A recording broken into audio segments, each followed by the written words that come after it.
nouvelle table ronde autour du patient citoyen avec de nouveaux intervenants que je remercie chaleureusement de leur présence et de leur disponibilité. Alors, Pascal Forcioli, vous êtes directeur général du CH Georges Mazurel. Quelle est votre vision pour la place donnée ou accordée aux patients citoyens dans la démocratie sanitaire aujourd'hui? Et puis, qu'est-ce qu'il faudrait faire? Je signale aussi que nous avons la présence d'Amakoevi en ligne et donc je remercie aussi de sa disponibilité. Bonjour Amakoevi et nous aurons l'occasion d'échanger avec vous en direct. Pascal. Bien, bonjour. Merci Nada et merci de m'avoir invité à cette séance de table ronde sur le thème du patient citoyen et de sa place dans la démocratie sanitaire. Alors, le centre hospitalier Mazurel que je dirige, c'est un établissement public de santé mentale. Donc, la particularité, c'est que nos patients sont des patients psychiatriques souffrant de troubles psychiques plus ou moins lourds, souvent chronicisés, avec d'ailleurs, on le voit dans la situation actuelle, et c'est un des impacts de la crise sanitaire qu'on vit maintenant depuis plus de 2 ans, avec des gens qui sont dans des états de dégradation très, très avancés. Voilà, des jeunes qui présentent des problèmes d'automutilation, des personnes dont les troubles d'addiction se sont considérablement aggravés. Enfin bon, des situations pathologiques vraiment aiguës, difficiles, et qui traduisent une grande souffrance. Donc, en fait, ce dont on s'occupe, c'est la souffrance, pas seulement des patients. Certes, le patient, c'est un citoyen, c'est un concept que nous intégrons bien, mais d'abord, il faut rappeler que le patient, c'est une personne. Et c'est une personne qui s'adresse au système de santé parce qu'elle est dans une requête par rapport à un besoin. Et la première réponse qu'on doit apporter, qui doit être une réponse de qualité, c'est une réponse en fonction de son attente, en fonction de son besoin. Donc, quelque part, je dirais, ce n'est pas pour faire de la provocation, hein, mais quelque part, le considérer comme citoyen, c'est bien, mais ce n'est pas ce qu'il attend en premier, le patient. Il attend d'abord autre chose, il attend une prise en charge. Pour autant, bon, le sujet que vous m'avez demandé de traiter, c'est la place du patient citoyen. Alors, je dirais que cette place, elle peut s'analyser à différents niveaux. Celui d'un établissement comme le mien, celui d'un territoire, celui d'une région, celui aussi du niveau national. Je traite très simplement du niveau territoire et du niveau de l'établissement. Reconnaître le patient en tant que citoyen, c'est le reconnaître dans une capacité à être acteur, donc à exercer un pouvoir, ou du moins le faire par la voie de représentants, parce que l'exercice de la démocratie sanitaire, ça ne va pas être de réunir tout le collectif des patients, ou des patients avérés ou des patients potentiels, dans la cour de l'établissement ou dans le grand parc, chez moi, de 40 hectares, et puis de demander à chacun son avis. Qu'est-ce qu'il pense du système? Quels sont les projets dont il a envie? Quels sont les projets qu'il valide? Et comment on peut mieux le satisfaire. Donc, on passe par le truchement de représentants des usagers qui ont, de ce fait, un mandat vis-à-vis de leur père, patient. Et vous savez que les représentants des usagers sont désignés par les associations de patients. Donc, elles sont généralement fondées autour de collectifs de personnes qui partagent un même savoir expérientiel au travers d'une histoire personnelle qui est l'histoire de leur maladie ou l'histoire de la maladie de leurs proches. Et donc, ce système de représentation des usagers, c'est le système sur lequel s'est construite la démocratie sanitaire en France. C'est le système qui se décline au niveau du territoire et au niveau de l'établissement. Alors, au niveau du territoire, par exemple en santé mentale, on a une démarche très intéressante depuis quelques années maintenant, qui est celle du projet territorial de santé mentale. Le projet territorial de santé mentale, il se trouve qu'en Vendée, nous avons signé le premier projet territorial de santé mentale en fin 2018 et que nous avons signé en 2021 le premier contrat territorial de santé mentale qui, basé sur le projet territorial de santé mentale, engage les 21 acteurs du PTSM dans la réalisation d'un certain nombre d'actions qui sont des actions de coopération qui visent à améliorer la prise en charge du patient, le parcours coordonné, la fluidité de ce parcours, les coopérations entre les acteurs, la déstigmatisation de la santé mentale, l'interconnaissance entre les acteurs, j'en passe et des meilleurs. Et parmi les 21 acteurs, eh bien, il y a les représentants des usagers à travers l'UNAFAM, à travers les groupes d'entraide mutuelle qui sont signataires. Et s'ils sont signataires, c'est parce qu'ils sont engagés, qu'on est engagé avec eux, qu'on est engagé vis-à-vis d'eux dans la réalisation de ces actions du PTSM et du contrat territorial de santé mentale. Et ça, je trouve que c'est un bel exemple de fonctionnement de la démocratie sanitaire.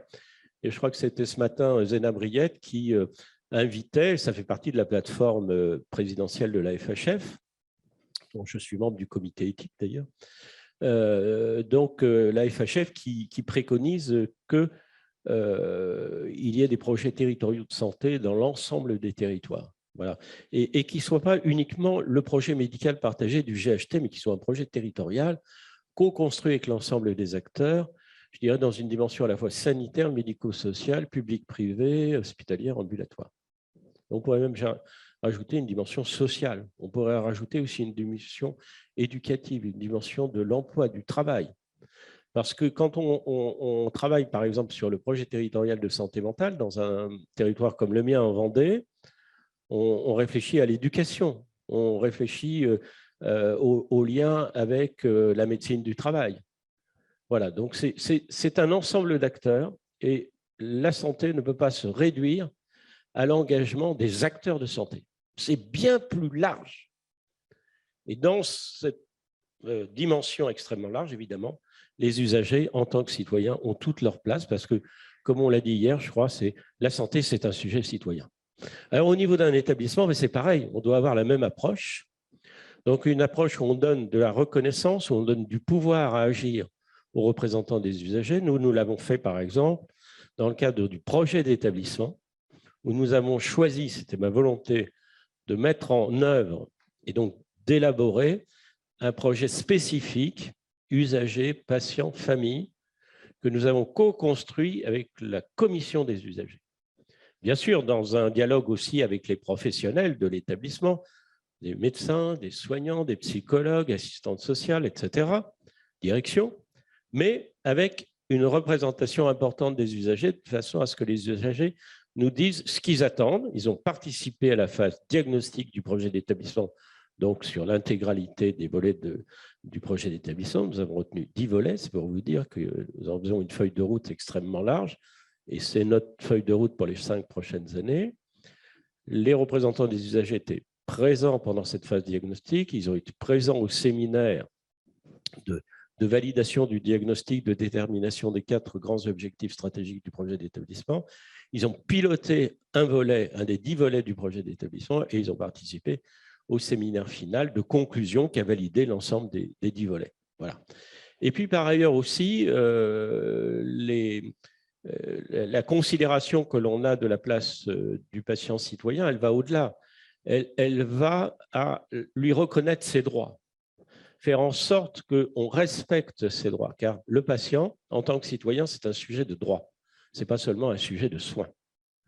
C'est pour ça aussi qu'on travaille avec mon ami Ama Kwebi sur l'expérience patient, et nous avons choisi d'être un des rares établissements de santé mentale, je crois, Ama, à nous engager avec toi, avec l'Institut français d'expérience patient, pour justement mettre en œuvre cette expérimentation d'une nouvelle méthode d'approche, de travail, de co-travail avec les patients.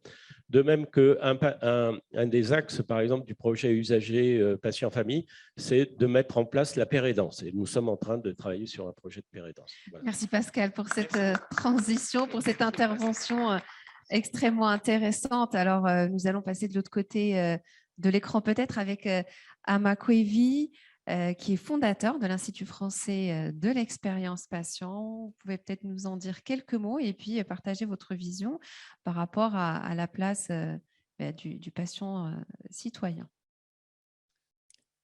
Bonjour à toutes et à tous, merci de votre invitation. Donc oui, je suis le directeur de l'Institut français de l'expérience patient. C'est une organisation à but non lucratif, une association loi 1901 qui existe depuis maintenant 6 ans. On a fêté nos 6 ans en janvier dernier et le positionnement qui est nôtre, c'est celui de la promotion, de la prise en compte du vécu des usagers, des patients, des citoyens, comme un moyen d'améliorer la qualité des prises en charge. Et donc, Pascal l'a rappelé, il y a effectivement dans l'histoire de la démocratie sanitaire un enjeu de gouvernance, une volonté d'associer davantage les usagers, leurs représentants au fonctionnement général des structures de santé. Mais si on regarde les choses en face, il faut aussi reconnaître que si on a fait de gros efforts sur la défense des droits, la représentation des usagers, la participation structurée des usagers eux-mêmes, de leurs représentants, à l'amélioration de la qualité des prises en charge au fond est restée relativement limitée. Et j'en veux pour preuve que j'ai beaucoup de retours de professionnels de santé, en particulier ceux qui sont les plus proches des soins, hein, les médecins, les infirmières, les cadres de santé, et leur relation avec les usagers, les représentants des usagers se font souvent à travers des cadres qui sont plutôt du côté de l'administration, des relations avec les usagers. Et finalement, il n'y a que peu d'établissements dans lesquels les usagers ont réellement une prise sur ce qui est proposé en termes d'organisation des prises en charge. Et donc ça, c'est un des axes majeurs de travail de notre Institut français de l'expérience patient. Et à vrai dire, notre triptyque, hein, notre manière de raisonner, c'est de dire qu'au fond, l'enjeu, c'est de savoir organiser le recueil de l'expérience du vécu des usagers eux-mêmes, de créer les conditions pour que ce vécu soit analysé par les équipes, non seulement les équipes de professionnels de santé, les équipes de soins aussi, et puis qu'il y ait une véritable prise en compte et une amélioration de la qualité proposée dans les prises en charge, partant de ce qui est réellement vécu.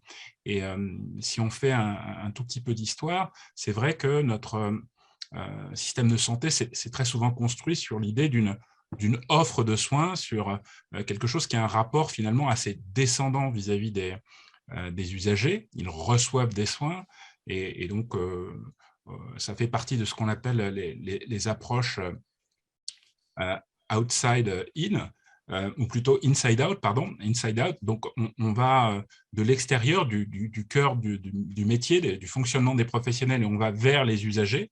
Et aujourd'hui, ce que nous, on cherche à introduire sont des approches outside in, c'est-à-dire on va aller chercher le vécu qui se situe, et ça, Pascal le sait bien, puisqu'il en santé mentale, on a des patients qui, certes, peuvent être hospitalisés, mais aussi qui sont beaucoup en ambulatoire. Donc, l'approche de l'expérience, elle dépasse les frontières de l'établissement, et donc de comprendre ce qui se passe pour un patient, ça nécessite d'avoir une vision de ce qu'il vit quand il est chez lui, quand il va au travail, quand il vient rencontrer des personnels de santé, quand il est hospitalisé. Et c'est tout cela qui constitue l'ensemble de son expérience. Et donc, il faut être capable d'appréhender l'ensemble de cette expérience pour proposer une contribution, chacun à sa place, chacun en fonction de son domaine et de son point d'intervention, pour pouvoir proposer une contribution qui soit à valeur ajoutée sur l'expérience vécue par les usagers. C'est vraiment ça notre contribution, notre cœur de cible. Et donc, nous le faisons en coopération, évidemment, avec les cadres de santé, les personnes en charge de la qualité, de l'expérience patient, il y en a de plus en plus. Et d'ailleurs, on aura l'occasion de montrer une partie de ce travail à l'occasion d'une grande manifestation que nous organisons le 23 juin prochain, qui sera la journée annuelle de l'expérience patient. Je vous en reparlerai si j'en ai l'occasion à la fin de cette table ronde. Avec plaisir. Très, très bien. Merci beaucoup, Ama. Bonjour au passage. Voilà. Parfait que l'Institut français de l'expérience patient soit aussi positionné et puis qu'il puisse impacter les établissements de santé. Alors, on va poursuivre puisque c'est un sujet passionnant et je crois que Thérèse Psuc a beaucoup de choses à nous dire. Voilà, donc sur ce sujet, qui est un sujet très, très important, à double titre, sans doute, Thérèse. Commence à parler dessus, je pense que c'est bon. Oui, tout à fait. Voilà, donc la parole est à toi. Merci sur le sujet que tu connais. De me donner la parole. En tant que passionné. Allez, j'ai eu le plaisir d'écrire un article, donc une synthèse de ce que je pensais sur le patient partenaire et le patient expert dans le livre Innovation, mais c'est un résumé d'un livre que j'ai eu la chance de coécrire avec un médecin urgentiste qui est ici présent dans la salle, le docteur Hugues Lefort. Alors, où j'en suis aujourd'hui de ma réflexion, je pense qu'il faut qu'on passe de plus en plus de l'implicite à l'explicite, certainement d'ailleurs par des récits d'expérience patients.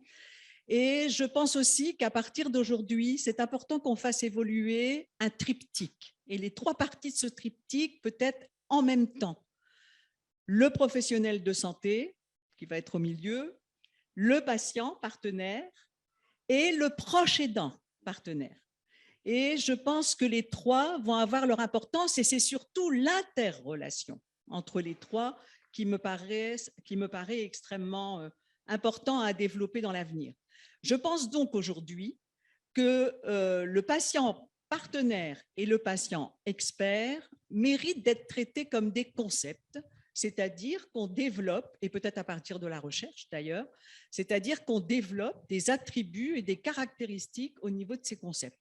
Donc moi, je vais vous positionner ce que j'ai eu la chance de développer avec Hugues Lefort parce que nous avions fait une enquête avec beaucoup de réponses et on a eu des témoignages qu'on a publiés dans notre livre. Donc, je pense qu'on a déjà des premières caractéristiques, des premiers attributs qu'on peut positionner dans le concept de patient partenaire et dans le concept de patient expert.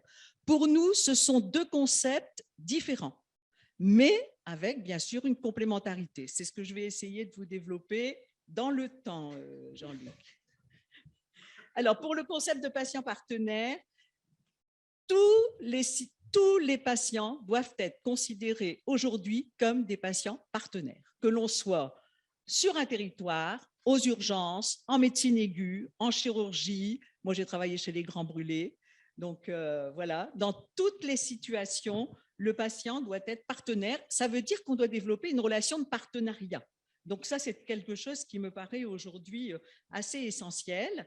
Je différencie dans les attributs du concept patient partenaire la démarche clinique et la démarche d'adaptation du soin. Dans la démarche clinique, on y met le raisonnement clinique. Heureusement, tous les professionnels sont maintenant formés au raisonnement clinique, même les aides-soignantes, puisque c'est admis depuis très peu de temps dans leur formation.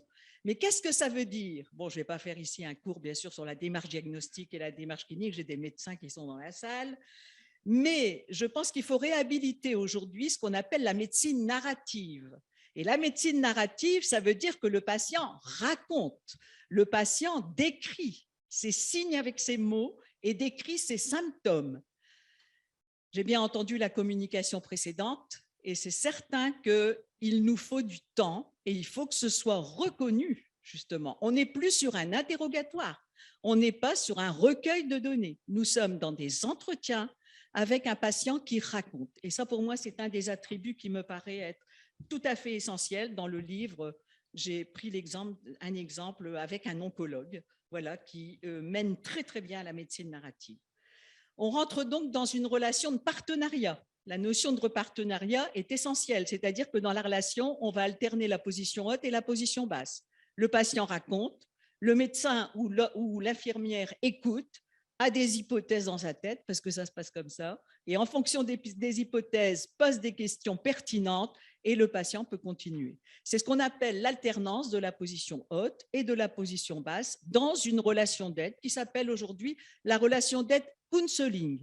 Et je pense que ça doit faire partie de toutes les formations médicales et paramédicales d'être formé à la relation d'aide counseling, c'est-à-dire aider le patient à décrire. Ça veut dire qu'il faut prendre du temps. Ça veut dire qu'il faut écouter le patient parce que chaque patient est différent et n'exprime pas avec les mêmes mots. Suite à une démarche clinique de haute qualité avec un patient partenaire, on peut passer ensuite à la démarche d'adaptation du soin. j'ai beaucoup entendu parler d'actes depuis hier. J'ai beaucoup entendu parler d'actes. Je pense qu'il faut prendre conscience, et les soignants, je peux vous assurer, on en a conscience, qu'on a des soins standards avec ce qu'on appelle des invariants de qualité. Et ça, c'est très souvent la Haute Autorité de Santé qui aujourd'hui nous propose des protocoles de soins, donc des protocoles avec ce que j'appelle des invariants de qualité. Mais ce n'est pas ça le soin de qualité auprès du patient. Le soin de qualité auprès du patient, c'est celui pour lequel on fait une démarche de personnalisation des soins. Et la personnalisation des soins, c'est à chaque patient différent, où on va respecter des indicateurs cliniques, on va respecter des habitudes de vie, on va respecter des désirs. Et je vous invite à lire dans le livre, bien sûr, que j'ai coécrit avec Hugues Lefort, parce que j'ai énormément de respect pour ce patient que j'ai connu, qui maintenant est décédé, et je l'ai connu depuis très longtemps, qui avait une sclérose latérale amyotrophique, qui avait tapé lui-même son protocole de soins avec une baguette, quand il a négocié avec l'infirmier et l'aide-soignant, et je lui ai promis que jusqu'à la fin de ma vie, je publierai son exemple dans des livres. Donc, je vous invite bien sûr à le lire. Et ça, c'est le passage. Et hier, quand je disais qu'il ne fallait plus être payé à l'acte, il faut qu'on soit reconnu aujourd'hui comme faisant du soin personnalisé. C'est bien beau de parler de patients partenaires, mais faire du soin personnalisé, ça prend du temps. Ça prend du temps et c'est la qualité des soins, elle est là. Merci beaucoup, Thérèse. Ah, j'ai fini.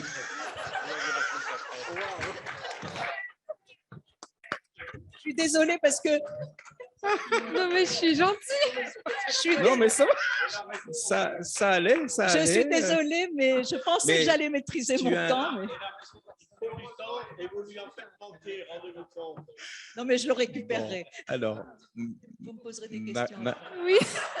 Marie-Thérèse, comme tu as un représentant juste à côté de Justement, toi qui est très engagé et du temps, il en passe auprès des patients puisqu'il préside France Asso Santé. Monsieur Gérard Raymond, merci d'être avec nous et bien entouré. Que voulez-vous que j'ajoute derrière ce magnifique exposé et éloge à la réalité de ce que doit être aujourd'hui la relation entre un soignant et un soigné, une expertise scientifique avec une expertise profane, et comment on se met en position effectivement pour pouvoir écouter cette expertise profane.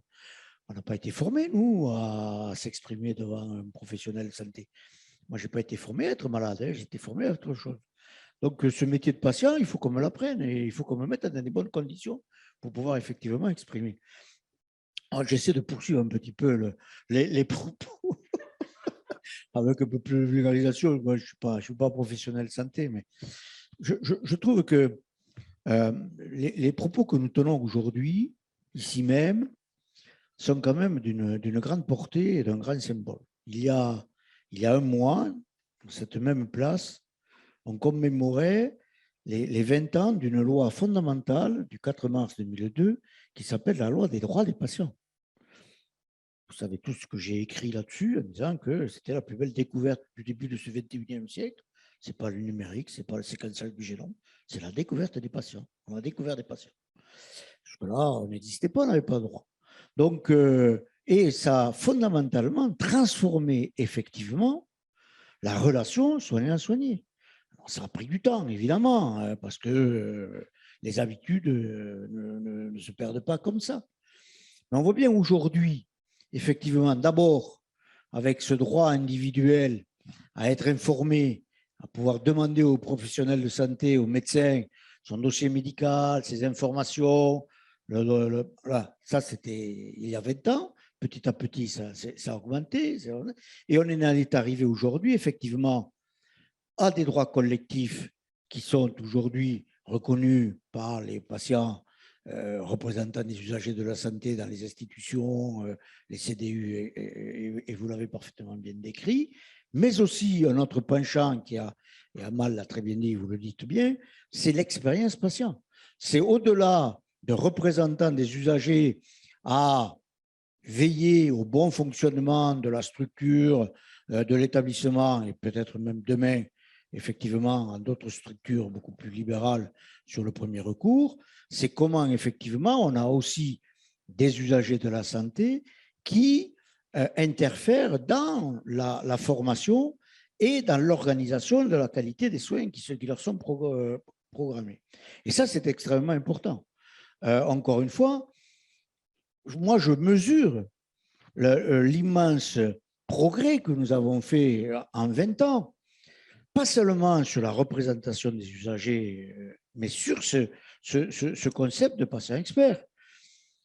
Moi qui commence à avoir des cheveux blancs, dès 2002, je parlais, quand j'étais responsable d'une association de patients experts que je voulais former pour pouvoir accompagner d'autres patients, l'accompagnement par les pairs.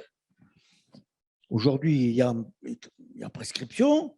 Je peux dire que j'ai été convoqué par les professionnels de santé spécialistes de la pathologie pour venir m'expliquer, m'exprimer là-dessus. Je suis passé au tribunal. Je voulais tuer cette spécialité, j'allais faire des morts. C'était un scandale. Comment des patients qui allaient soigner d'autres patients? C'était inimaginable. Bon, on n'a pas lâché, on a continué, mais on a vu toutes les difficultés qu'on a pu avoir. Plusieurs lois pendant ces 20 ans ont affirmé la représentation des usagers, le rôle des associations en leur donnant un agrément pour pouvoir jouer un rôle effectivement dans la démocratie, je préfère en santé, mais sanitaire à cette époque-là. On a eu beaucoup de mal à faire évidemment émerger cette expérience patient, ce partage d'expérience avec les professionnels de santé dans le cadre de programmes d'éducation thérapeutique, d'accompagnement et de parcours de soins. Aujourd'hui, c'est une évidence. Aujourd'hui, c'est une évidence. Et donc, effectivement, cette démocratie en santé doit se développer sur deux axes, renforcer les droits collectifs de représentation des patients, que ce soit dans l'organisation des soins, mais pas seulement à l'hôpital, mais aussi dans le premier recours. Ça nous paraît important. Et la deuxième chose, c'est effectivement prendre en compte l'expérience patient et bien entendu un partenariat avec tous les patients. Tous les patients ont quelque chose d'intéressant à dire pour leur propre maladie. Ça, c'est important. On parlait, vous voyez, je vais reprendre ce que vous avez dit. La communication, c'est bien. Ce qui est mieux, c'est l'écoute. Et donc, comment on renverse le colloque singulier? Au lieu de faire parler le médecin 15 minutes et le patient 30 secondes, bonjour, merci, au revoir, c'est d'inverser. C'est le médecin qui dit bonjour, merci, au revoir, et le patient qui s'exprime pendant 15 minutes. Quand on en sera là, on aura quand même franchi un grand pas. Et aussi des patients formés pour pouvoir travailler avec les professionnels de santé dans le cadre de programmes, y compris de formation initiale des professionnels de santé. J'étais ce matin à l'ordre des médecins. Et un jeune médecin nous a dit qu'effectivement, on parlait de la même chose, bien sûr. Et un jeune médecin nous a dit qu'effectivement, dans ses 8 ou 10 ans de formation, il avait eu 1 semaine de jeu de rôle pour commencer à comprendre et à rencontrer des faux patients, parce que c'était des jeux de rôle, c'était entre eux d'ailleurs. On ne va pas quand même prendre de vrais patients, parce que c'est quand même, ça peut paraître dangereux. 1 semaine sur 8 ou 10 ans de formation, je trouve que c'est assez peu. Et donc, effectivement, je considère qu'il faudrait aller encore beaucoup plus loin dans la formation initiale pour apprendre ces nouveaux professionnels de santé à comment écouter, comment avoir de la bienveillance, comment reformuler des paroles de patients. Tout ça, ça s'apprend. Alors, il y en a qui sont plus doués que d'autres, c'est vrai, mais tout ça, ça s'apprend. Et je pense qu'un des axes forts aujourd'hui de la médecine serait de revenir effectivement à l'humanisme, à l'écoute des professionnels de santé, aux paroles des patients. La démocratie en santé, c'est donc la participation citoyenne de l'ensemble des usagers de la santé, à quelque niveau que ce soit. Et ça, aujourd'hui, c'est passer de la représentation à la participation. C'est certainement ce nouvel élan que nous appelons de la démocratie en santé. Il est parfait. Merci beaucoup. Merci beaucoup, merci beaucoup Gérard Raymond, parce que vous faites l'excellente transition. Enfin, vous ne pouvez pas faire mieux. Donc, avec voilà, l'intervention de Aude Niadanou, c'est excellent. Alors, Aude, voilà, vous avez une invitation directement par le président de la France Association Santé. C'est parfait. Je me suis dit exactement la même chose. Merci beaucoup, monsieur Raymond. Bonjour à toutes et à tous. Merci beaucoup à toute l'équipe de Managers Santé pour cet événement et pour cette table ronde. J'ai été vraiment agréablement surprise de voir le terme patient citoyen, puisqu'à chaque fois que je suis invitée à une table ronde, je demande mais qui est le patient? Qui n'est pas le patient? Est-ce que moi, si je ne suis pas malade, j'ai aussi le droit de participer à la démocratie sanitaire? Et cette question, je me la suis posée déjà il y a 5 ans. J'avais 24 ans, je sortais de mon école d'ingénieur et je me disais, c'est cool, j'ai un diplôme de Polytechnique, mais comment je vais vraiment aider les hôpitaux? Et où est-ce que je peux trouver une petite place pour donner un coup de main? Je ne savais pas très bien. Et justement, tous ces dispositifs-là n'invitent pas forcément les citoyens qui ne sont pas patients à participer eux aussi. Et donc, j'ai voulu d'abord créer un espace où les citoyens lambda pouvaient aussi participer. Et c'est la première expérience que je vais vous partager. J'en ai 3 à vous partager, mais promis, je vais tenir en 5 minutes. Et donc, j'ai créé il y a 5 ans un événement qui s'appelle le Créaton l'hôpital, qui a lieu une fois par an. Et le principe, c'était de dire tout citoyen qui a envie de venir aider les hôpitaux peut s'inscrire à cet événement, quel que soit son diplôme, son milieu, et passer 3 jours en immersion dans un service hospitalier pour essayer d'aller voir comment ça se passe, qu'est-ce qui marche pas, et comment donc on peut se rendre utile pour pouvoir ensuite passer un week-end à réfléchir ensemble à des solutions hyper pragmatiques qu'on pourrait mettre dans la main des soignants ou des directeurs d'hôpitaux, pour qu'ils puissent améliorer concrètement sur des petites choses l'expérience des patients, la qualité de vie au travail des soignants. À ce moment-là, moi, je voyais beaucoup émerger les hackathons, les startup week-ends, etc. Et ça m'agaçait énormément parce que quand j'essayais d'y participer, je me retrouvais autour d'une table avec d'autres gens qui n'y connaissaient rien, tout comme moi. Et donc, on travaillait sur un projet qui ne servait à rien, sans savoir si ça allait vraiment être utile à des personnes. Et donc, ça me paraissait évident qu'il fallait commencer par aller demander aux gens, mais en fait, de quoi vous avez besoin, comment est-ce qu'on peut effectivement vous aider.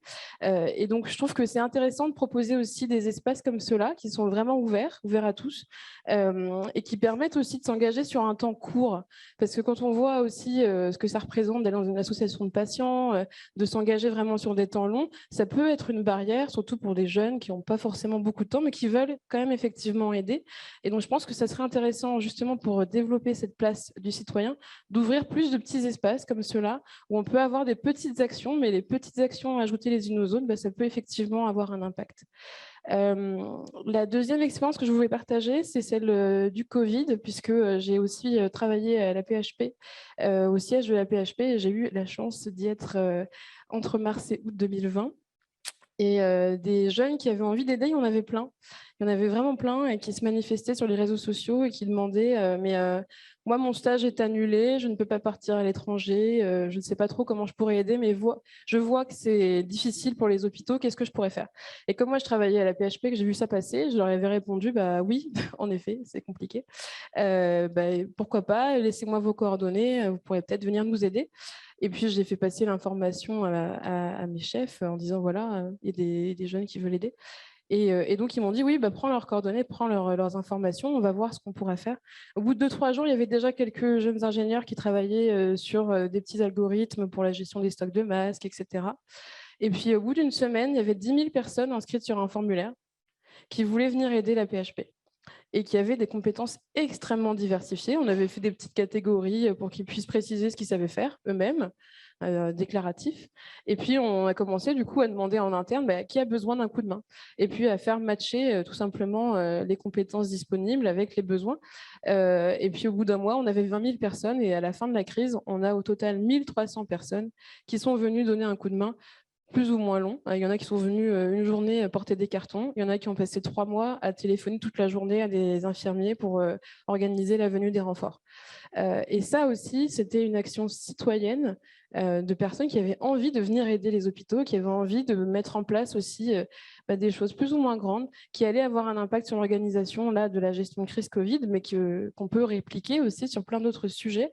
Et je pense que le fait d'avoir amené aussi ces compétences extérieures, qui avaient une expérience complètement différente, ça nous a aussi permis à ce moment-là d'avoir des méthodes de gestion de crise qui étaient nouvelles, de faire du vrai test and learn, de prendre des gens, de dire OK, commence à téléphoner à des gens On a un listing d'infirmiers qui veulent venir, commence à téléphoner, on ne sait pas très bien ce qu'on va leur dire, mais à chaque fois que tu ne sauras pas quoi répondre, on va écrire ça sur un tableau blanc, on va appeler les RH, on va compléter, puis à la fin de la journée, on saura à peu près ce qu'il faut mettre dans le guide d'entretien.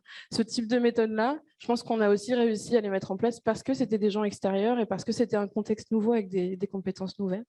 Et donc, je voulais aussi insister là-dessus, sur l'ouverture et l'inclusion de profils autres dans les décisions, dans les organisations de santé.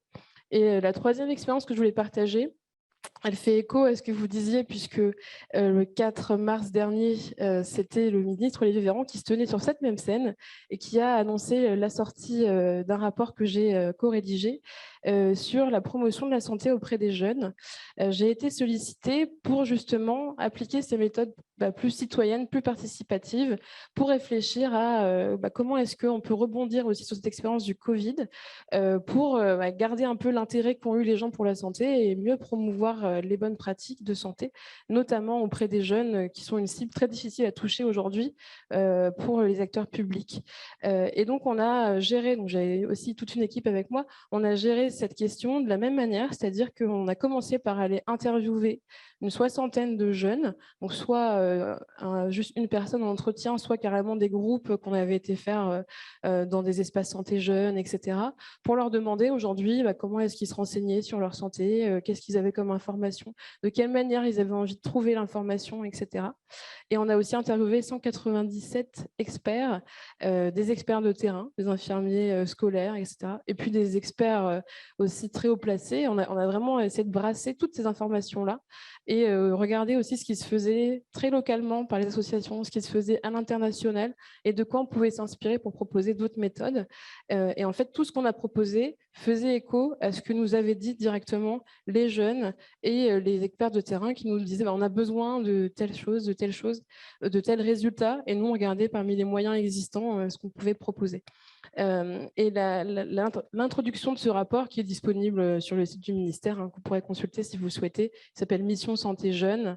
L'introduction, j'ai proposé donc un peu 3 grands axes que je voulais mettre en avant dans cette démarche qui peut s'appliquer du coup à différentes occasions et qui est vraiment au cœur de moi, tout ce que je fais depuis 5 ans et tout ce que fait mon équipe chez l'hôpital. C'est écoute, confiance, collaboration. C'était de dire, en fait, la première étape, c'est vraiment d'aller écouter les usagers. Mais moi, dans le terme d'usager, j'englobe vraiment les citoyens, surtout qu'en termes de promotion de la santé, les gens ne sont pas encore malades, c'est le principe. Donc, aller écouter les acteurs pour qui on veut créer des choses, donc pour comprendre leurs besoins, actualiser aussi ce qu'on a compris, leur faire confiance pour aussi trouver eux-mêmes des solutions et plutôt leur dire, en fait, on va vous donner les moyens de faire et c'est vous qui allez faire pour vous-même parce que vous savez mieux finalement de quoi vous avez besoin. Et puis de créer plus de collaboration, plus de ponts entre différents milieux, entre le public, le privé, entre des acteurs qui sont internes au milieu de la santé et d'autres qui ont des envies de s'engager et des compétences à partager. Et je pense que cette écoute, confiance, collaboration, c'est de cette manière-là qu'on peut faire une place aux citoyens et aux patients citoyens dans la démocratie sanitaire. Bravo. Merci beaucoup, Aude. Écoute, confiance, collaboration. Merci infiniment pour votre présentation et puis extrêmement inspirante. Frédéric Bizard, on ne vous présente plus, mais vous pouvez vous présenter quand même. Présidente d'Institut Santé, professeur également à l'EICP, à Sciences Po. On va s'arrêter là pour laisser le temps de parole. Merci beaucoup de ta présence, cher Frédéric Bizard. Et puis, je te laisse la parole pour partager ta vision. Merci Nada, merci Jean-Luc pour en effet ce thème évidemment important, mais aussi intéressant parce qu'il permet de penser un peu comme Edgar Morin le suggère, dans la pensée complexe, c'était en transversal et de ne pas segmenter les sujets. Alors d'abord, une bonne et une mauvaise nouvelle. La mauvaise nouvelle, c'est que, vous parliez de la FHF, j'ai vu l'enquête qui avait été faite, 76% des Français considèrent que le système de santé est en grand danger, voire en détresse. C'est un sujet qui n'est pas abordé dans une... dans une élection normalement démocratique. Et globalement, on peut prendre tous les sujets qui ont été abordés, les territoires de santé, tout ça, ce n'est pas construit pour les citoyens. Aucun Français ne connaît son territoire de santé. Donc, ça n'a pas été construit pour lui, ça a été construit pour les professionnels de santé. Donc, on voit qu'on a un système de santé qui est en détresse profonde, qui est vécu comme ça par les soignants et de plus en plus vécu comme ça par les citoyens. La bonne nouvelle, c'est que dans cette crise extrêmement profonde, on a depuis 20 ans construit tout un tas de dispositifs et d'outils dont on peut se servir pour remettre sur pied ce système. Donc, ce que je veux dire, c'est qu'on peut renverser cette tendance assez rapidement, puisqu'il faut construire sur l'existant. Hein. Le but, ce n'est pas de faire une table rase du passé. Alors, pourquoi il faut le reconstruire et pourquoi il est en crise?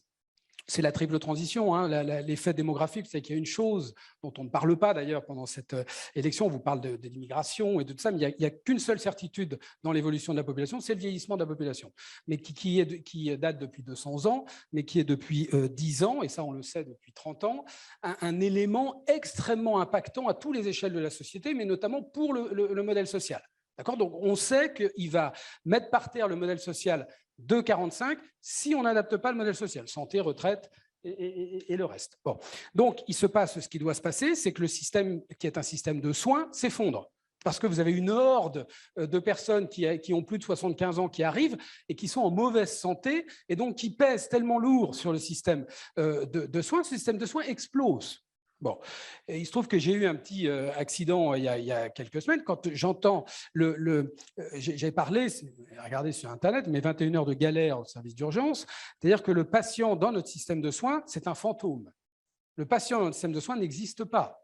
Vous avez des professionnels de santé qui sont formidables, qui font tout ce qu'ils peuvent, mais nous n'existons plus. Nous mourons sur les brancards. Tous les jours, vous avez des dizaines de gens qui meurent sur les brancards. Personne ne veut ça.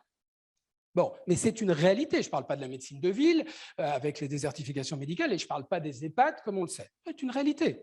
Hein, bon. Donc, évidemment, ce système de soins, il faut en faire un système de santé. On sait qu'il faut passer du soin à la santé, c'est-à-dire qu'il faut passer d'un système qui se préoccupe de citoyens. Je suis d'accord avec vous qu'évidemment, c'est le citoyen, ce n'est pas le patient dont on parle.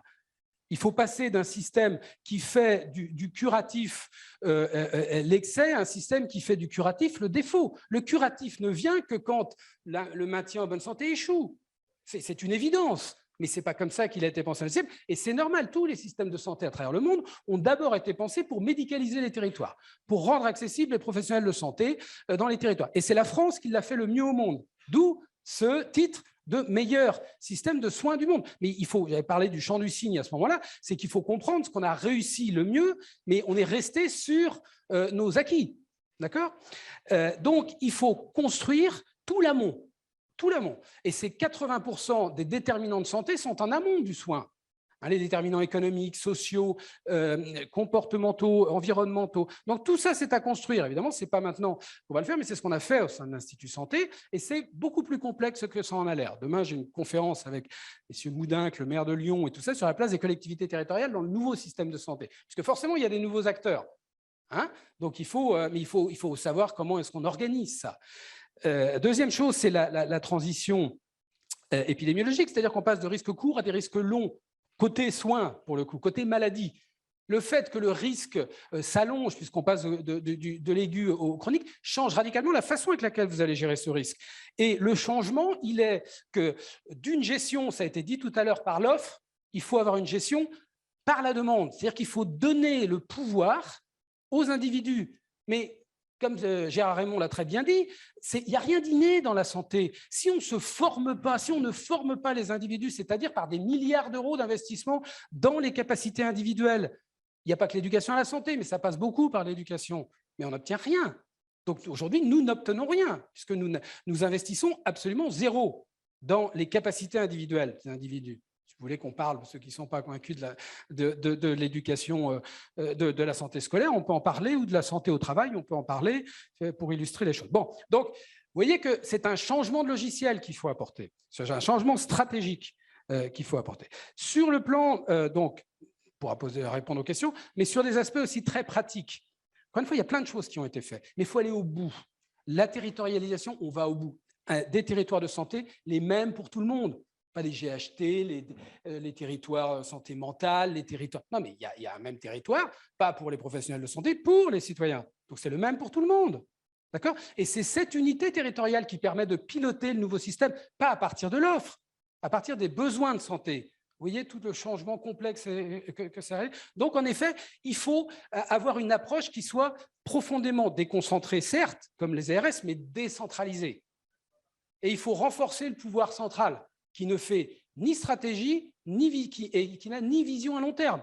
Mais c'est parce qu'il n'a pas les dispositifs pour ça. Ce n'est pas avec un PLFSS et un budget annuel qu'on va penser le patient et qu'on va penser sur le long terme. Donc, vous voyez, c'est tous ces outils qu'il faut changer. Dernier point, sur des aspects pratiques. Encore une fois, on a CNSA, CRSA, CTS, tout ça sont de formidables outils. Sauf qu'aujourd'hui, tout le monde s'en fout, puisque ces outils, en pratique, je force le trait, exactement, comme je le fais souvent, c'est juste par souci pédagogique, mais tout le monde s'en fout parce qu'on ne leur a pas donné un vrai pouvoir à ces outils. La démocratie, ce n'est pas quelque chose de sympathique à avoir, ce n'est pas des avis qu'on demande au peuple, c'est que pour une partie du fonctionnement du système de santé, nous donnons la responsabilité aux acteurs. Et la démocratie, ce n'est pas que les citoyens, c'est les professionnels de santé. C'est pour ça que c'est le citoyen dont il faut voir. Il peut être soignant, il peut être soigné, il peut être bien portant, il peut être patient, mais c'est le citoyen qui compte. D'accord ? Donc, on a créé, par exemple, des départements de patients, à mon avis, des départements de citoyens, dans certaines, je crois qu'il y en a 3, dans les facs de médecine. Généralisons ça partout. Gérard Raymond l'a dit, il faut former. Bon, il faut former, donc il faut former comme on forme les professionnels de santé, on forme les représentants des citoyens. Bon, massivement. Bon. Ensuite, on a reconnu les représentants, on a reconnu, je crois, les pères aidants en santé mentale, mais il faut reconnaître tous les statuts qui existent dans l'enseignement, dans la recherche, dans la formation. Ça, ce n'est pas reconnu. Bon, on va au bout de la logique. D'accord ? Ensuite, on arrête le bénévolat, les choses sympathiques. Nous considérons, parce que c'est une conclusion de l'Institut de santé, que ces représentants de citoyens deviennent des professionnels de santé à part entière, puisqu'ils sont si importants que ça. On les reconnaît que ce sont des professionnels de santé. Et croyez-moi, ce sera mon dernier mot, dans le parcours des patients chroniques, dans le maintien en bonne santé, dans les services d'urgence, je peux vous dire que s'il y avait des représentants de citoyens, et je ne jette surtout pas la pierre à ces personnels paramédicaux et médicaux qui courent partout et qui ne sont pas assez, qui font ce qu'ils veulent avec la chose. Mais je peux vous dire que s'il y avait des représentants de citoyens, il n'y aurait pas de mort sur les brancards. Parce qu'on s'habitue à tout, et y compris au pire, de voir des concitoyens mourir alors qu'il suffit juste de s'en occuper. Voilà, merci. Merci beaucoup. Merci. Frédéric Bizard, merci à l'ensemble des intervenants. On va s'accorder quelques minutes d'échange avec les questions. Oui, tout à fait. Alors de la déjà, salle. effectivement, merci à tous pour la qualité de vos interventions, alors qui suscite de toute façon toujours des questionnements. La place du citoyen, en tout cas en démocratie sanitaire, est très très importante. Alors, est-ce qu'il y a peut-être une ou deux questions? Je m'en doutais. Anne Beignet a une question, sans doute un retour d'avis. Alors, on va prendre peut-être deux questions. Voilà, et parce que nous avons une pause qui va se réduire à une peau de chagrin. Mais voilà, on va commencer par Anne Beignet. Anne Beignet, rappelez un peu votre positionnement. Commission européenne, experte en protection sociale auprès de la Commission. Moi, je voulais réinterroger Thérèse, notamment sur le principe de la médecine 4.0, donc préventive, prédictive, participative et personnalisée. J'aurais bien aimé avoir ton opinion sur ce concept de médecine 4.0. Et puis, par contre, j'avoue que j'ai quand même été un petit peu choquée par les propos de M. Bizard, dire qu'on laisse mourir des gens sur des brancards parce que vous avez eu une mauvaise, et j'en suis vraiment désolée pour vous, expérience dans les services d'urgence. Bon, personnellement, je vais aux urgences 5 à 6 fois dans l'année pour un problème de santé que j'ai depuis que je suis toute petite. J'y passe plus de 3 jours à chaque fois. Et je n'ai pas ce sentiment-là. Alors oui, on attend longtemps, mais je trouve que de dire qu'on laisse mourir des gens sur des brancards, honnêtement, je trouve ça scandaleux. Voilà. Mais c'est la réalité, madame. Demandez aux syndicats. Je vous dis ça parce que c'est les syndicats qui m'ont dit ça. Puisque nous... Non. Alors, c'est pas la réalité. D'accord. Oui. Non, mais mesdames, monsieur. Alors, ce que je vous propose, je voudrais juste. C'est bien, mais c'est une réalité. Frédéric, oui, je voudrais juste qu'on puisse prendre la deuxième question. On prend l'ensemble des questions peut-être avant de répondre. Parce que sinon, on ne va pas pouvoir. Voilà. Oui. Mais en tous les cas, si la deuxième remarque. Oui. Et puis ensuite, on va. Voilà, merci. Il y a un certain nombre de personnes ici qui ont travaillé depuis des années. Et ma question est très simple. Est-ce qu'il y a des tableaux et les données pour montrer à tout le monde la formation qui était faite pour des patientes il y a 10 ans, il y a 5 ans, il y a 2 ans. Est-ce qu'il y a une collaboration réelle pour communiquer cette information entre toutes les nouvelles agences et toutes les nouvelles organisations qui attribuent une valeur de patiente qui est particulièrement importante? Et finalement, est-ce qu'il y a un développement de bénévolat ou un développement de votre organisation, par exemple, qui permet d'avoir un accès à Gérard ou d'autres personnes pour communiquer vos résultats et votre information des patientes pour qu'ils puissent intégrer ça dans ces rapports? Merci. Bien. Gérard Raymond, est-ce que vous voulez réagir en tant que président de l'association des patients sur les remarques qui ont été faites? Oui, sur 4.0, sur 4P, on est tout à fait d'accord, bien entendu. Enfin, après, je vous laisserai répondre. Oui, je pense que c'est le défi qui est devant nous aujourd'hui. C'est vrai que nous-mêmes, étant aujourd'hui une structure reconnue par l'État, ayant en charge la formation des représentants des usagers, nous avons évidemment des tableaux de formation des représentants des usagers. Reste aussi à travailler, mais nous le faisons avec AMA, de travailler aujourd'hui sur cette expertise patient, qu'elle soit reconnue, qu'elle soit homologuée, qu'elle soit transparente pour effectivement, à ce qu'on puisse là aussi jouer notre rôle. On le voit bien dans notre système de santé, si on n'a pas un bout de texte réglementaire, ça part un peu dans tous les sens. On a réussi à avoir un texte réglementaire sur les représentants des usagers. Il va falloir certainement, dans les temps futurs, proches j'espère, avoir un texte d'encadrement sur les patients partenaires, experts. Comme ça, les choses seront tout à fait bien cadrées, bien transparentes. Sur les actions des citoyens et des bénévolats, je trouve que voilà des belles expériences. Et je trouve que cette crise sanitaire qu'on vient de passer depuis 2 ans a montré que de toute façon, ceux qui se plaignent de l'engagement bénévole devraient d'abord réfléchir s'ils sont attractifs.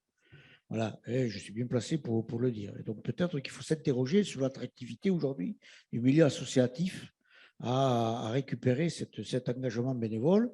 Il y a aussi une réflexion à mener là-dessus. Mais on a bien vu que la santé était quelque chose d'extrêmement, une valeur extrêmement forte pour chacun d'entre nous, et l'engagement est là. Sur la reconnaissance de cet engagement-là, sur la formation, c'est un vrai sujet sur le nouvel élan de la démocratie en santé. Comment nous allons, l'État, notre société, va reconnaître cet engagement-là, va reconnaître cette formation-là. Je ne crois plus aux bénévoles dinosaures tels que je suis. Je ne crois plus à ça. Je pense qu'effectivement, si on fait une formation universitaire pour être patient partenaire ou patient expert, on veut quelque part être reconnu. Doit-on avoir un statut? Doit-on avoir un salaire? Doit-on être… Je n'en sais rien. Je suis prudent. Mais je veux que cet engagement-là soit reconnu par l'État, comme d'autres engagements sont reconnus en voyant les tenues militaires. Je pense aux sapeurs-pompiers volontaires qui sont parfaitement reconnus dans le cadre de leur mission. Je trouverais tout à fait normal qu'un représentant des usagers, quand il siège à la CRSA, qu'un patient partenaire, quand il donne des cours en université, eh bien, son temps-là soit parfaitement reconnu par la société. Et au lycée aussi. Au lycée, c'est vrai que la prévention devrait commencer très tôt. Et c'est important aussi de rappeler que certains DU existent déjà, des DU de patients partenaires, que ce soit à la Sorbonne, à Nantes ou à Montpellier et ailleurs. Donc, ça a généralisé. Aude, avant de laisser la parole à Thérèse et puis oui, très Frédéric. rapidement, pour réagir sur la disponibilité de l'information, je suis tout à fait d'accord sur le fait que je pense qu'il y a beaucoup d'initiatives isolées qui existent et qu'il y a vraiment un besoin de rassembler ces informations et les rendre disponibles aussi au plus grand nombre. C'est une des propositions du rapport que j'ai rendu au ministre d'ailleurs, enfin que nous avons rendu, de justement créer plus de bases de données avec les initiatives qui ont fonctionné et les partager de manière plus efficace et plus systématique. Mais en tout cas, concernant les initiatives que j'ai citées, les créatons, toute l'information est sur notre site de mon entreprise L'Hôpital, donc vous pouvez retrouver en ligne.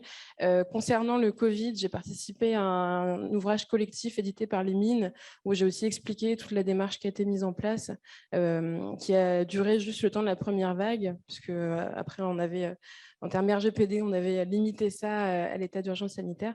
Et puis enfin, le rapport est aussi public aujourd'hui. Et je pense qu'il y a en effet un enjeu à partager. Nous, les événements qu'on organise, on a aussi vocation à proposer à tout citoyen de les répliquer. On a travaillé sur un guide explicatif de comment créer un créaton. On a aussi une communauté d'entraide où on a aujourd'hui 300 personnes qui discutent ensemble de justement quel apport on peut avoir sur la transformation du système de santé en tant que citoyen, que tout le monde peut rejoindre aussi sur notre site. Je ne voulais pas spécialement faire de la pub, mais on m'a demandé. Il faut promouvoir les démarches des initiatives citoyennes. Voilà, c'est des espaces ouverts qui sont vraiment là pour collaborer, pour s'entraider et pour justement essayer de trouver des référentiels. On pourra mettre les choses en avant et les partager à plus grande échelle.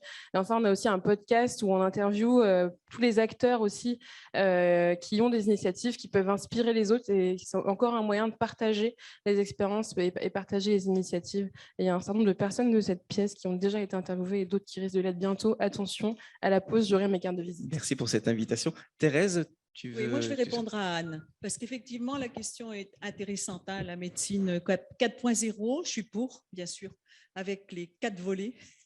Mais je pense qu'il faut la faire évoluer de manière intelligente. On est aujourd'hui avec des pathologies chroniques. Moi, je suis là-dedans, hein, d'accord ? Je suis une patiente, partenaire expert. Et on a besoin de prévention secondaire, il ne faut pas l'oublier. La prévention primaire, j'y crois. Ce matin, Florence nous a proposé un exemple extraordinaire avec les IPA. Elle est partie, Florence ? C'était extraordinaire ce qu'elle a proposé et ça peut se mettre en place assez rapidement. Donc, je pense qu'il faut qu'on agisse sur les 4 volets de manière intelligente, certainement avec des territoires repensés en fonction des citoyens. Ça, je trouve que c'est une excellente proposition, mais qu'il faut faire évoluer effectivement les moyens qu'on va mettre en place en fonction de la réalité de ce qui se passe aujourd'hui. La prévention primaire, je suis pour, bien sûr je suis pour. J'ai une fille qui est directrice d'école, donc je pense que c'est là que ça doit commencer. Et c'est certain que je suis pour, mais on ne va pas mettre tous les moyens aujourd'hui pour la prévention primaire, parce que je pense que c'est important aussi de reconnaître ce que font les professionnels de santé. Avec ce que j'entends, il y a beaucoup de fuites aujourd'hui de professionnels de santé et je pense qu'il faut continuer à partir. Il faut les remotiver. L'expérience patient, je vais terminer là-dessus. L'expérience patient, j'en ai eu une positive. Et j'ai ressenti des émotions positives avec cette expérience. J'ai été hospitalisée, je suis passée par les urgences, j'ai été opérée et j'ai ressenti que c'était positif. Donc, je me suis dit, tiens, il faut que je l'écrive parce que vous savez, entre l'émotion et le cognitif, il y a quand même une différence. Donc, j'ai attendu un petit peu et j'ai rédigé mon expérience patient. Je vous invite à la lire. Je l'ai publiée chez managersanté.com. Et cette expérience patient met en évidence des verbatims. Ce n'est pas moi qui l'ai dit, puisque comme c'est mon expérience, je n'étais pas capable de les analyser. C'est un chef de projet de la HAS qui a lu mon expérience patient, qui a mis en évidence des verbatims qui pouvaient être utilisés au niveau d'une évaluation qualitative de cette expérience patient. Elle a été publiée, elle a été vue par une association d'IBOD en Belgique, pas en France d'ailleurs, enfin j'habite Lille, hein, il faut dire, donc en Belgique, et les infirmières IBOD n'en revenaient pas d'être valorisées dans l'expérience patient, j'ai dit la réalité de ce qui s'est passé au bloc opératoire, et que j'ai été vraiment considérée comme une patiente partenaire. Donc, n'en revenez pas. Et elles ont dit, mais c'est incroyable ce que ça nous booste, madame, monsieur. Et voilà. Donc, je crois qu'aujourd'hui, il ne faut pas qu'on oublie de valoriser les professionnels de santé, valoriser les patients experts, Monsieur Raymond, vous avez bien compris que j'étais pour, mais qu'en même temps, il ne faut pas oublier aujourd'hui les professionnels de santé qui ont vraiment besoin d'être reconnus, qui font de l'adaptation du soin comme je l'ai développé, qui sont payés à l'acte, ce qui veut dire que ça ne correspond pas à la réalité. En libéral, on est payé quand on coordonne les soins, je l'ai dit hier, alors que c'est de la qualité. On est payé entièrement pour le premier soin, on est payé à moitié pour le deuxième soin et le troisième acte est gratuit. C'est inadmissible aujourd'hui. Donc, il faut revaloriser ça en même temps que, bien sûr, on agit sur tout ce que vous avez dit. Merci beaucoup, Thérèse. On va à Makwevi, et on revient à Pascal et Frédéric. Voilà. Très bien. D'accord. À Makwevi, une réaction. Oui, une réaction et puis un peu en forme de conclusion. Merci beaucoup, Thérèse, d'insister à ce point sur la valeur de l'expérience, parce que ce que vous dites est assez instructif pour ceux qui ne manipulent pas ces questions et ces enjeux au quotidien. Ce qui est passionnant quand on intervient sur la prise en compte et le vécu, c'est qu'on va faire ressortir énormément de choses positives à côté des éléments qu'on peut évidemment considérer comme à améliorer. Mais moi, ce que j'en retiens, ce que je vis avec les professionnels que nous accompagnons au quotidien, c'est que c'est ce qui redonne justement du sens à leur action. Et on n'est pas dans une logique de refondation du système tout entier en partant du haut vers le bas. On est vraiment dans comment on peut faire changer les choses, d'abord à petite échelle, avec quelques équipes de soignants, quelques patients, des patients lambda, pas forcément experts, des patients de tous les jours qui partagent ce qu'ils ont vécu et dont on se sert pour améliorer la prise en charge des patients suivants. Et donc ça reproduit service après service, établissement après établissement, on vient à une amélioration globale du système de santé. Et donc, c'est vraiment ça, je crois qu'il est intéressant de mettre en avant. Et quand on parle de démocratie en santé, je pense que c'est une manière tout à fait positive d'associer l'ensemble des citoyens à ce que le système de santé soit plus humain, plus à l'écoute, plus accueillant. Merci beaucoup, Makwevi. Frédéric Bizard. Oui, non, pour conclure, d'abord, j'invite ceux qui ne pensent pas que le système soit profondément dégradé, quand même un petit peu à regarder et à écouter autour de ce qui se passe. Moi, je l'ai découvert, les morts sur les brancards. Donc, c'est une réalité que vous pouvez ignorer, comme vous pouvez ignorer la maltraitance dans les EHPAD, qu'on a ignoré pendant très longtemps, comme vous pouvez ignorer qu'il y a des gens qui ne sont pas soignés en ville parce qu'ils n'ont plus accès suffisamment de proximité à des professionnels de santé et qui ne vont pas aux urgences et donc qui ne sont pas soignés. Bon, on peut l'ignorer, mais c'est une réalité qui est là et je suis le premier à la regretter. Nous, on a appelé le principe 4P, il était très visionnaire de Li Hu, on a appelé ça autonomie solidaire.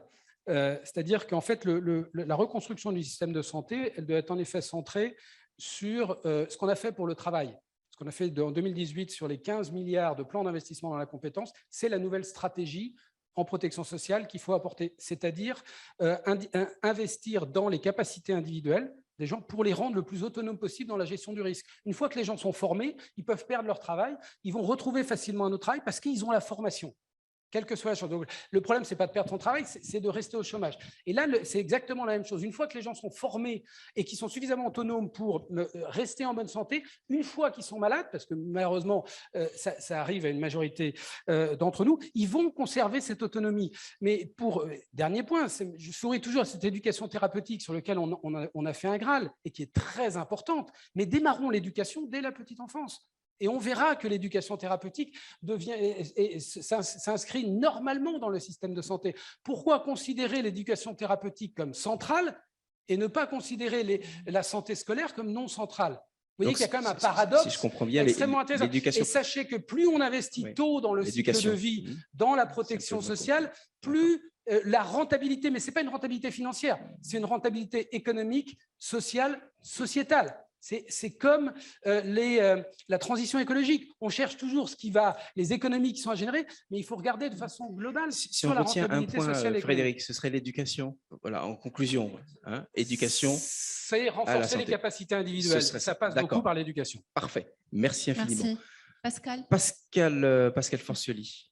Un mot parce que la pause risque de disparaître. Que la pause arrive. Il veut son café. Je voudrais quand même parler de démocratie et crise sanitaire.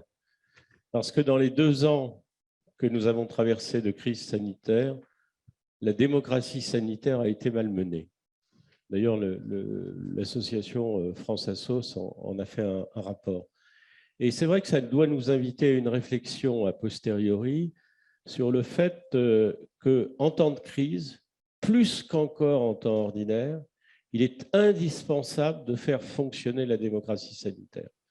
Parce que sinon, on a une crise de confiance. On a eu une crise de confiance vis-à-vis du discours du gouvernement dans sa manière de gérer la crise. Parce qu'essentiellement, il s'est appuyé sur un conseil scientifique dans lequel il n'y avait pas la parole des usagers.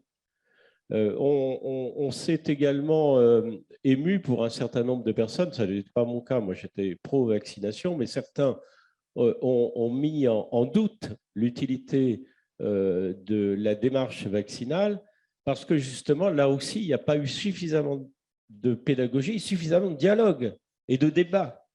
Donc, c'est toute l'importance qu'il y a de la démocratie sanitaire, qui doit être un élément vraiment essentiel de notre système de santé et qui, pour moi, d'ailleurs, ça a été une position de la Fédération hospitalière de France, c'est un élément du fonctionnement éthique du système de santé. Parfait. Merci infiniment.